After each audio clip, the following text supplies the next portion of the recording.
प्रिय शिक्षार्थियों, सत श्री अकाल, नमस्ते। आप सभी का पंजाबी भाषा के इस पाठ्यक्रम में स्वागत है। हमारा आज का विषय है कारक। संज्ञा या सर्वनाम के जिस रूप से वाक्य के अन्य शब्दों के साथ उसका संबंध प्रकट हो उसे कारक कहते हैं।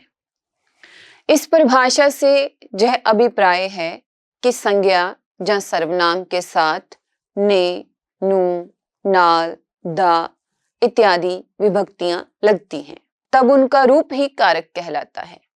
इस स्थिति में वे वाक्य के अन्य शब्दों से संबंध रखने योग्य पद बनाते हैं और पद की अवस्था में ही वे वाक्य के दूसरे शब्दों से या क्रिया से कोई संबंध स्थापित कर पाते हैं।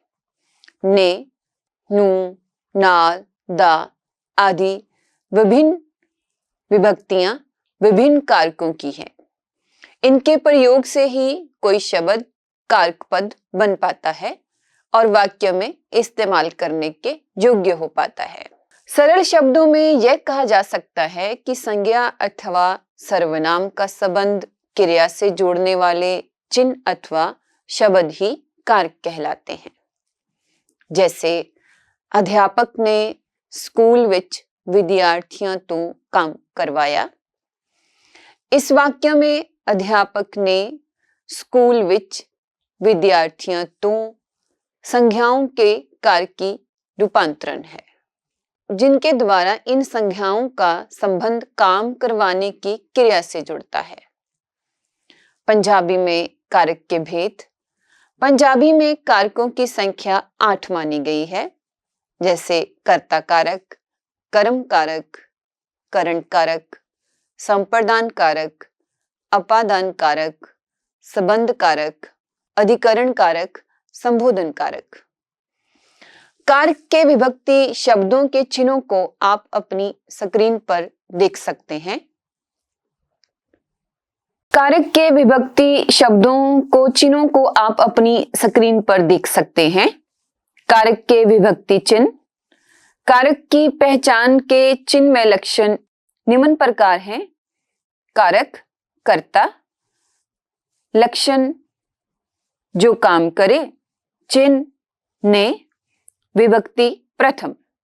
कारक कर्म, लक्षण जिस पर क्रिया का फल पड़े, इसका चिन्ह नु और द्वितीय विभक्ति।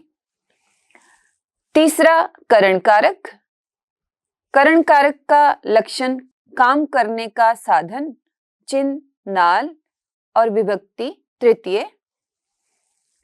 संप्रदान कारक। संप्रदान कारक का लक्षण है जिसके लिए किया जाए, इसका चिन्ह लय और विभक्ति चतुर्थी। अपादान कारक जिससे कोई वस्तु अलग हो, चिन्ह तो, विभक्ति पंचमी। संबंध कारक। इसका लक्षण जो एक शब्द का दूसरे से संबंध जोड़े, इसके चिन्ह दा, दे, दी, दिया, विभक्ति छठी। अधिकरण कारक।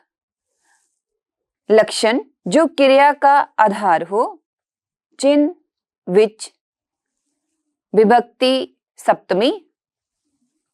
और संबोधन कारक।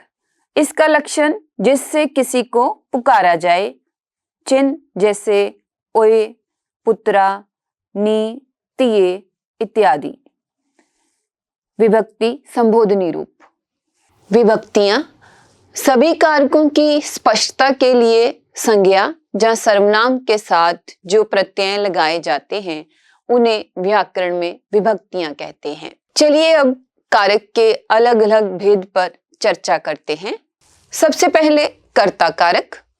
कर्ता कारक जो नाम अथवा संज्ञा वाक्य में कार्य करने वाला हो उसको कर्ता कारक कहा जाता है, अथवा वाक्य में जो शब्द काम करने वाले के अर्थ में आता है उसे कर्ता कारक कहते हैं। जैसे गुरजीत खांदा है, गुरजीत खाता है। इस वाक्य में खाने का काम गुरजीत द्वारा किया जा रहा है अंत कर्ता गुरजीत है। विनोद के परीक्षा दी। इस वाक्य में कार्य करने वाला विनोद कर्ता कारक है। कर्म कारक, जिस संज्ञा या सर्वनाम पर क्रिया का प्रभाव पड़े उसे कर्म कारक कहते हैं। जैसे मुंडा किताब पढ़ता है। उपरोक्त वाक्य में मुंडा अथवा लड़का कार्य करने वाला है, इसलिए कर्ता कारक है। किताब पढ़ रहा है अर्थात क्रिया का प्रभाव कर्ताव पर पड़ता है, इसलिए किताब कर्म कारक है। करण कारक, जिस वस्तु की सहायता से या जिसके द्वारा कोई काम किया जाता है उसे करण कारक कहा जाता है। जैसे ਉਹ ਸੋਟੀ ਨਾਲ ਤੁਰਦਾ है, तरखान ने आरी नाल लकड़ चीरी। इस वाक्य में तुरने अथवा चलने की क्रिया करने के लिए छड़ी की सहायता ली गई है। दूसरे वाक्य में लकड़ी को चीरने के लिए आरी की मदद ली गई है, इसलिए छड़ी नाल और आरी नाल करण कारक है। चौथा हमारे पास है संप्रदान कारक। संप्रदान कारक, जिसके लिए कोई क्रिया या काम अथवा कार्य किया जाता है उसे संप्रदान कारक कहते हैं। जैसे ਉਹ ਸਾਡੇ ਲਈ ਲੱਡੂ ਲਿਆਏ ਹਨ, कुड़ी ने अपने पिता ਲਈ रोटी पकाई। इस वाक्य में लड्डू लाने का काम साडे ਲਈ हुआ है, इसलिए साडे ਲਈ संप्रदान कारक है। अपादान कारक, जिस व्यक्ति या वस्तु से किसी वस्तु को अलग किया जाना पाया जाता है उसे अपादान कारक कहते हैं। अथवा संज्ञा के जिस रूप से किसी वस्तु के अलग होने का भाव प्रकट होता है उसे अपादान कारक कहते हैं। जैसे मुसाफिर गड्डियों उतर गया, राघव घोड़े तो डिग गया। इस वाक्य में उतरने की गाड़ी से और गिरने की क्रिया घोड़े से हुई है, अथवा यात्री गाड़ी से उतरकर और राघव गिरकर घोड़े से अलग हुआ है, इसलिए गाड़ी से और घोड़े से अपादान कारक हैं।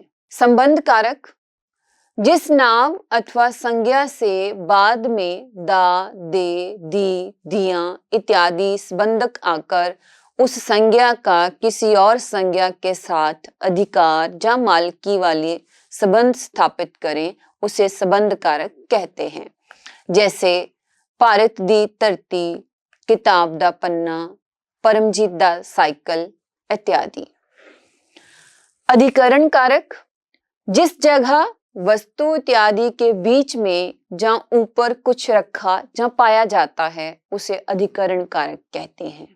जैसे गेंद खूह विच डिग पई, घोड़े उत्ते काठी पाओ। उपरोक्त वाक्यों में कुएं में और घोड़े पर अधिकरण कारक हैं। और आखिरी है हमारे पास संबोधन कारक। जिन शब्दों का प्रयोग किसी को बुलाने या पुकारने में किया जाता है उसे संबोधन कारक कहते हैं। अथवा जब किसी को बुलाने के लिए उसको पुकारा जाए उसे संबोधन कारक कहा जाता है। जैसे मुंडिया तैनू समझदार होना पएगा, ਧੀਏ जरा ਇਹ ਕੰਮ ਤਾਂ कर दे, काका तेरे कॉलेज दा की ना है। उपरोक्त वाक्यों में मुंडिया, ਧੀਏ और काका संबोधन कारक है।